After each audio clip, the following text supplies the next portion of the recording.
Pre-calculus 4.5, day 2. We are going to add to our amplitude and period changes, phase shifts right and left, and vertical translations up and down. And just to review real quick, your sine graph, your parent functions, y is equal to sine of x. Again, the period, we're going to go by pi halves. And the period is 2 pi.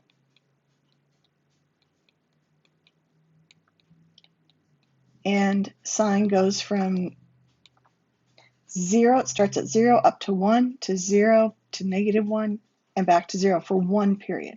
So there's your basic sine graph and your cosine graph. Again, we're going to use for the basic one pi halves, pi, 3 pi halves, and when you get to 2 pi, you've done one complete cycle, one complete period of cosine, but cosine starts up at 1 and then goes to 0 to -1 to 0 and back up to 1. So you should know those basic 5 kind of key points in one period of sine and cosine. So when we say we have phase shift, basically what that means is we might be moving the sine or cosine graph right or left. So maybe, it will take it and just shift the whole thing to the right. Or we might move it up or down, and we'll do some of both. And so that's a phase shift, is when we shift the graph right or left. So now our standard form, we're going to introduce a couple more variables. We have C and we have D. So A is the amplitude, absolute value of A is still your amplitude. If it's negative, that means there's a reflection over the x-axis or midline if it's moved up or down. And B, the B affects the period. It's 2 pi, the period is 2 pi divided by B.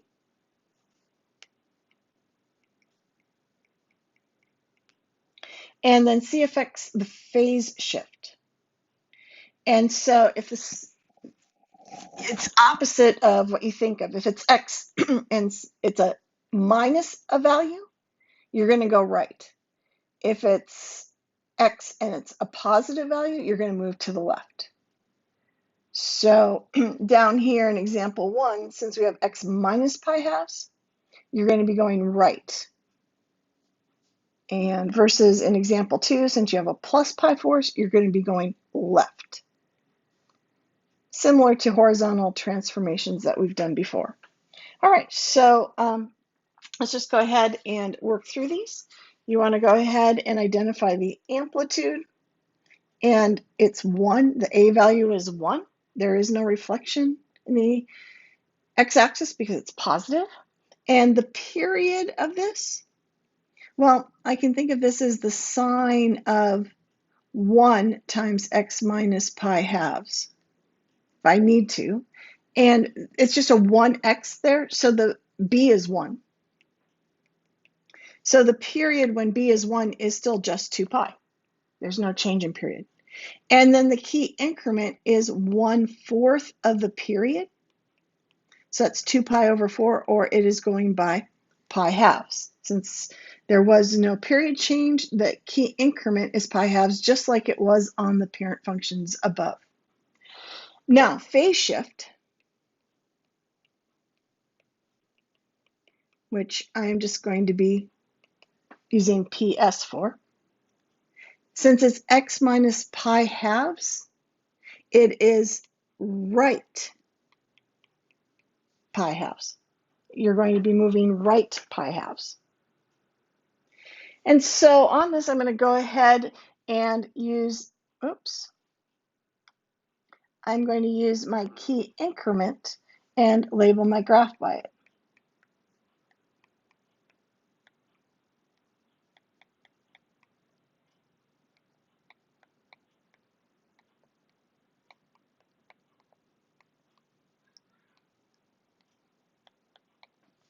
And now I have moved to the right pi halves. So it's the basic sine graph, but moved to the right pi halves. So instead of starting at 0, 0, I'm moving that point to the right, and I'm going to be at pi halves. And then I'm going to be going between 1 and -1, so I'm going to use 2 boxes equals 1 unit. And so then the key increment is pi halves. So then if I go to the next key increment, I'll be at pi, I'll be up at 1 because there's no reflection and there's no vertical stretch. Then 3 pi halves will be at 0, 2 pi will be at -1, and I won't be to the full period until I get to 5 pi halves. So on this one, I'm just going to ask for we're just going to go through drawing one period. You have to look at the directions as to what it asks for. Now again, the graph continues, but we've got it sketched there for one period. All right, and then example 2. We have the cosine graph, but here we have an amplitude of 2. And b is 1. It's a 1x, so my period is just going to be the normal 2 pi, and therefore my key increment is 1/4 of that, or it's going to continue to be that pi halves, just like it is on the normal parent function, because there is no change in the period. And then for my phase shift, since it's a positive pi force, I'm going to be going left pi force. Now, this is where, to make it go smoothly, you need to look at your key increment and phase shift and write them with a common denominator. So the key increment is going to be 2 pi fourths, and then that has a denominator that matches the phase shift. And then you want to grid your graph by going with the smaller of those two increments. Make sure that you have those are the same. So I'm going to increment by pi force.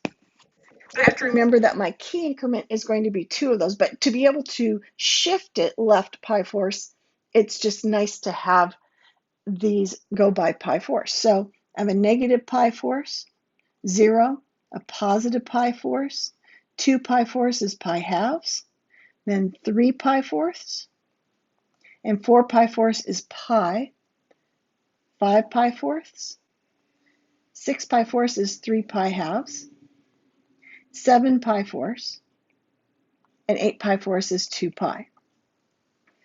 And so cosine normally starts up at 2, or at 1, but it's a vertical stretch of 2. So this is going to be at 2, but I have shifted everything to the left pi force. So that first point is going to shift left and be at negative pi force up at 2. Now, my key increment is not 1 pi force, it is 2 pi force.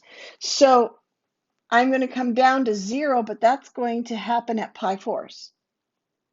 So that I've moved a total of pi halves units. 2 pi force is pi halves, because that is the key increment. Another 2 pi force, which is pi halves, will put us down at -2. I put that in the wrong spot. And then another 2 pi force will put us at 0, and another 2 pi force will put us back up at 2. Notice we ended up pi force to the left of 2 pi. That takes into account that phase shift. And so then cosine is going to look like this.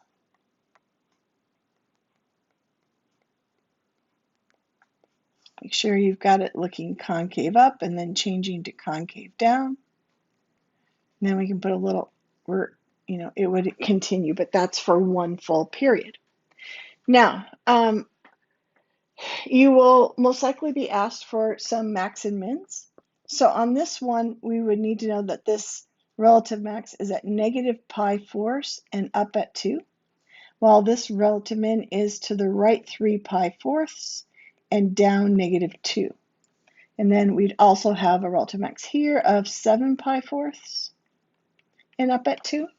And so we've got a couple of max and mins, and we would want exact values of those coordinates. If I go back up to example 1, this max would be to the right pi and then up 1. And this min would be to the right 2 pi and down 1. So being able to identify the x-intercepts as well as the max and mins will be good. All right, example 3.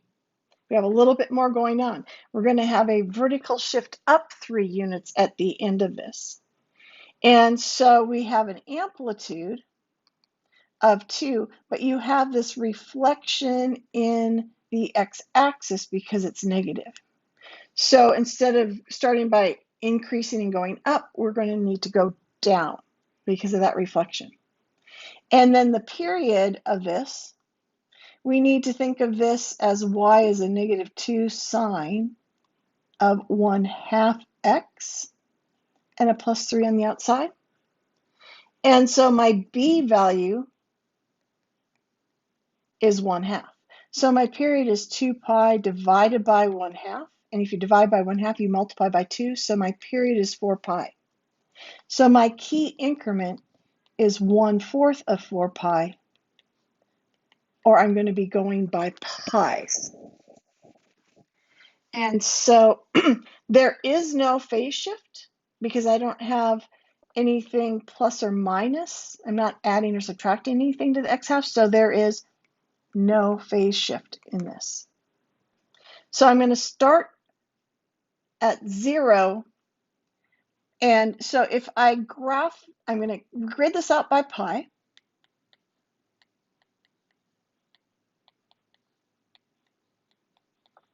And so that'd be the length of one period. There's no phase shift, so we're not going right or left. And before the vertical shift, if I were to graph before the vertical shift, I would start at 0, 0.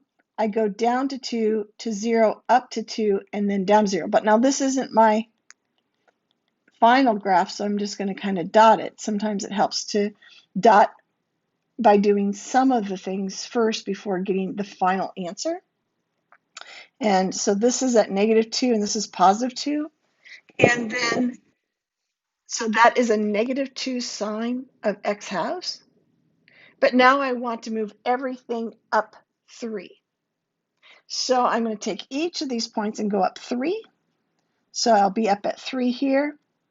I'll be at +1 here. I'll be up at 3. And then I'm going to move it up 3, which is going to put it up off the graph, and move the last one up 3.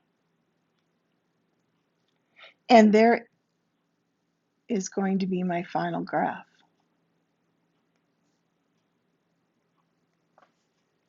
So there is that graph shifted up 3. Now, some coordinates. This min is going to be the right pi and up 1. This relative max is going to be at 3 pi, and it is up at 5.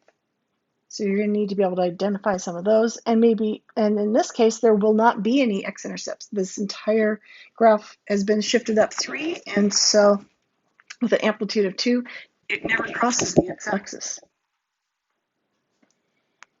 Okay, so example 4.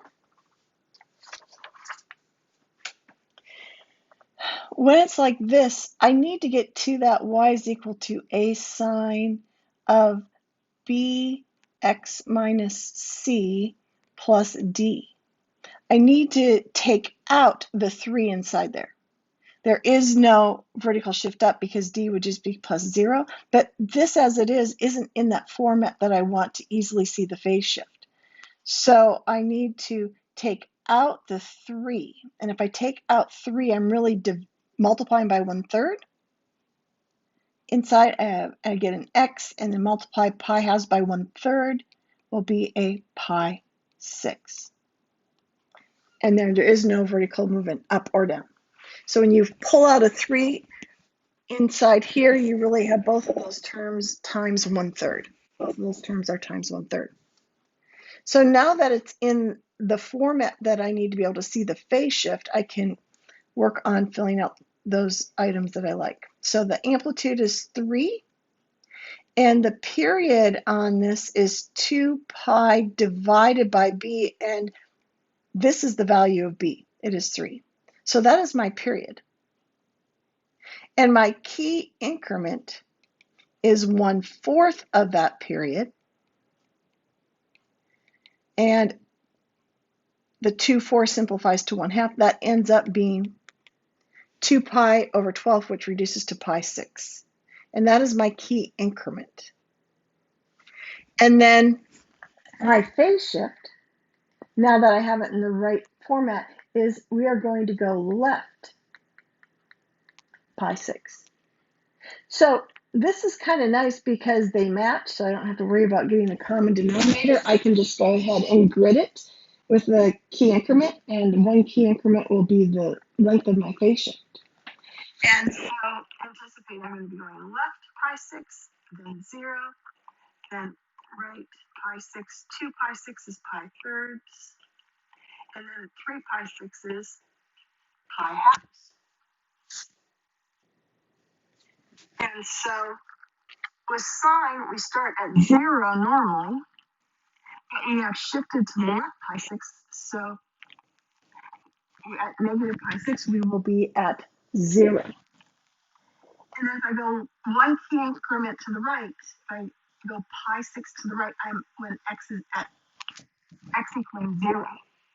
And since this has a vertical stretch of 3 at x equals 0, you're up at 3.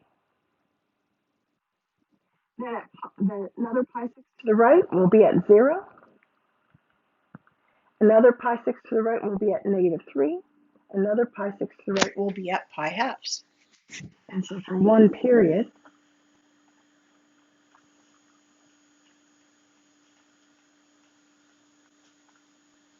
sorry, there we go.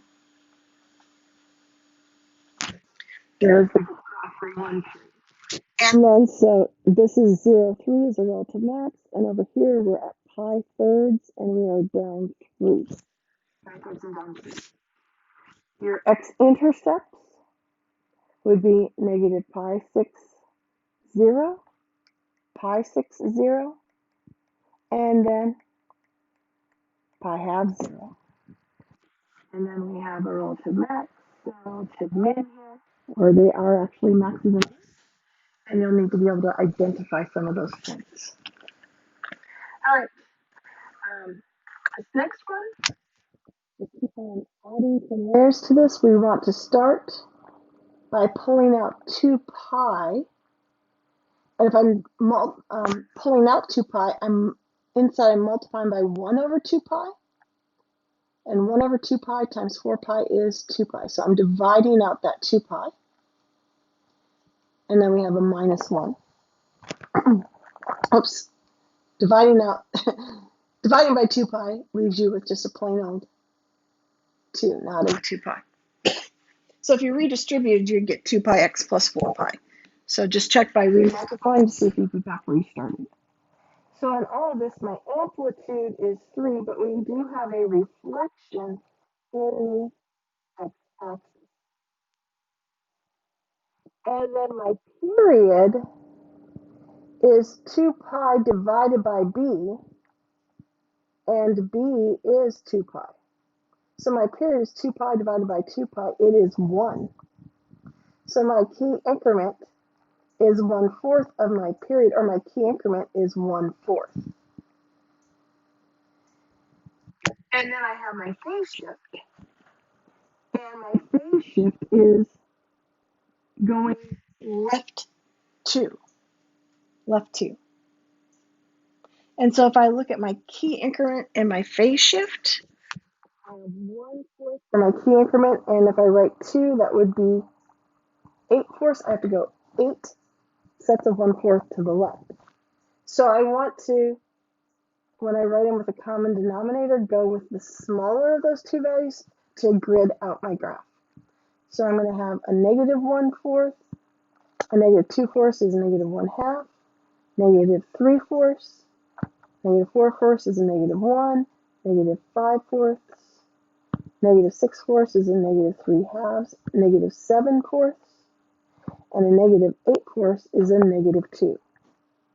And then I could go to the right as needed as well.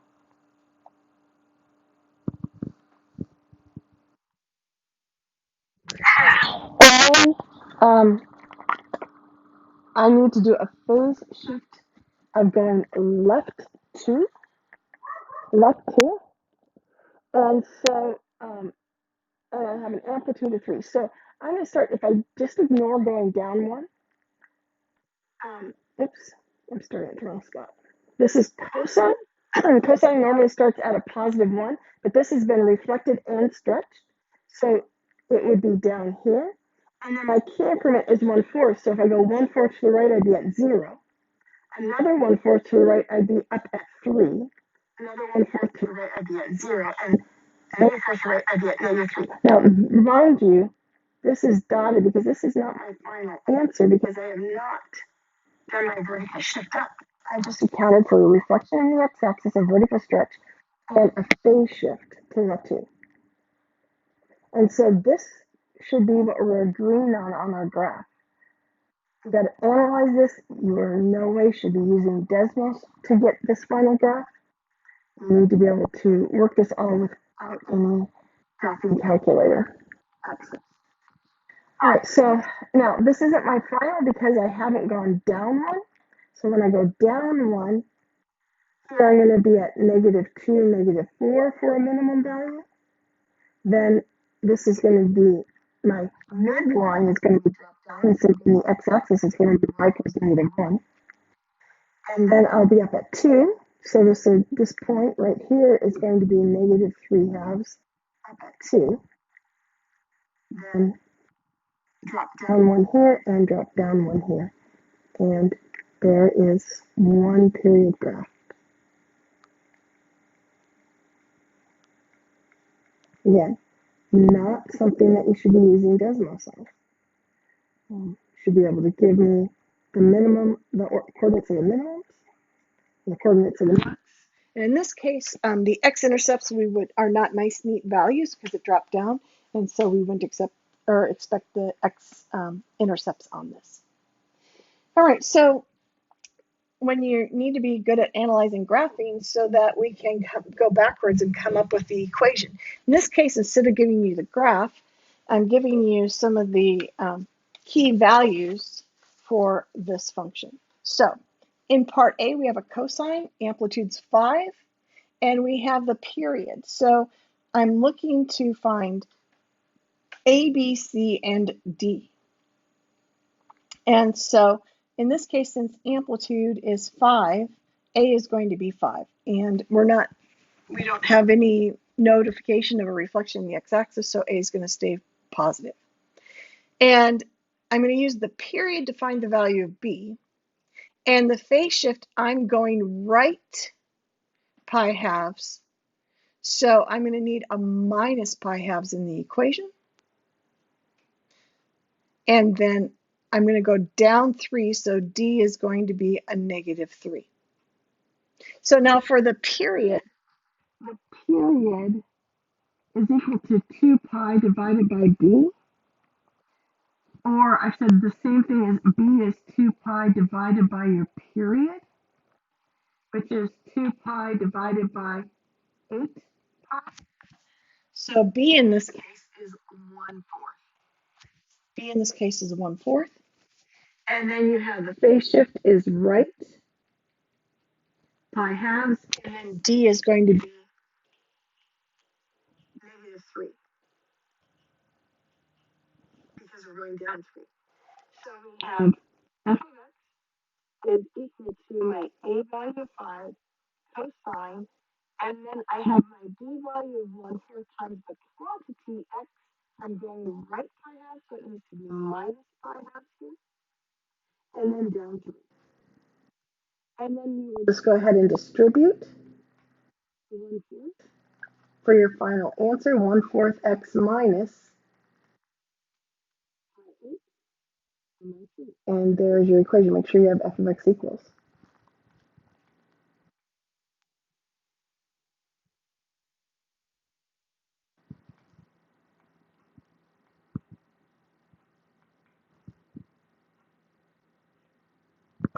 All right, and then in part B here, we're using sine. There's no indication of a reflection in the x-axis, so A will be a positive 1/5. We'll use the 4 pi to get the value of B. And since we're going left 2 pi thirds, inside we'll have a plus 2 pi thirds. And then at 4, we'll have a D value of 4. So that period, B is 2 pi divided by the period, which is 2 pi divided by 4 pi, so b in this case is a 1. And we have a phase shift left 2 pi thirds, and we're going up 4. So this equation, f of x, is going to be 1/5 sine, and we have a b value of 1/2 quantity x. We're going left 2 pi thirds, so we're going to have a plus 2 pi thirds here. Opposite of the direction I go there.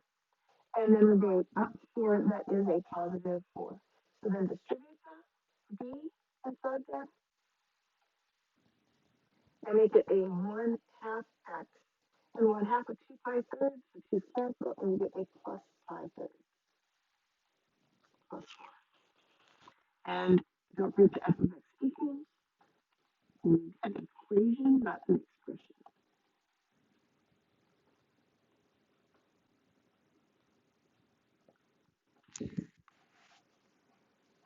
And again, your work on this, your homework is going to be a worksheet. There you go.